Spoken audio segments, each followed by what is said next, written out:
சிரிக்க எல்லாரும் இருக்கு.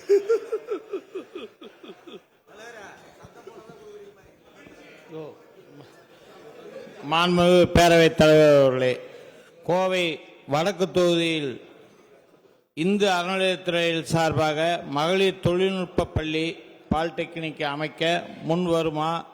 போதுமான இடவசதியும் உள்ளது, போதுமான நிதியும் மருதமலை தேவஸ்தான போர்டிலிருந்து கிடைக்கப்பெறும். ஆகையால் இந்த ஒரு தொழில்நுட்ப பள்ளியை மாண்புமிகு அமைச்சர் அவர்கள் தயவு கூர்ந்து அதை கட்டித்தர வேண்டுமாய் கேட்டுக்கொள்கிறேன்.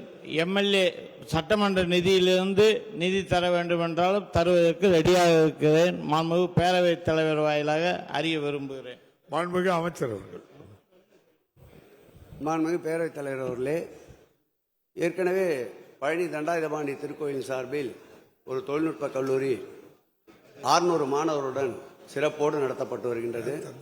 உறுப்பினர் கோரிய அந்த திருக்கோயிலில் ஏற்கனவே உயர்நிலைப் பள்ளியில் 900 மாணவர்கள் படித்துக் கொண்டிருக்கின்றார்கள்.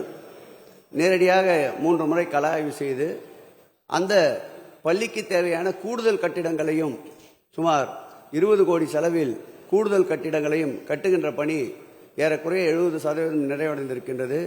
நீங்கள் கோரிய இந்த தொழில்நுட்ப கல்லூரியை பொறுத்தளவில் தொடர் செலவு, தொடரா செலவு என்று இரு வகையாக பிரிக்கப்பட வேண்டியதுள்ளது.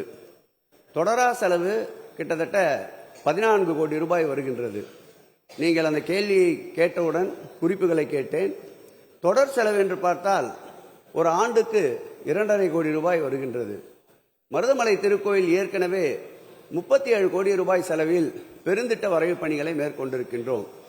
உலகமே அதிசயிக்கத்தக்க வகையில் அங்கே முருகனுக்கு ஒரு பிரம்மாண்ட சிலை அமைக்க மாண்புமிகு தமிழக முதல்வர் உத்தரவிட்டிருக்கின்றார். இது போன்ற பணிகளுக்கு நிதி ஆதாரம் தேவைப்படுவதால் அதற்காக நீங்கள் வைத்த கோரிக்கையை மறுக்க மாட்டோம்.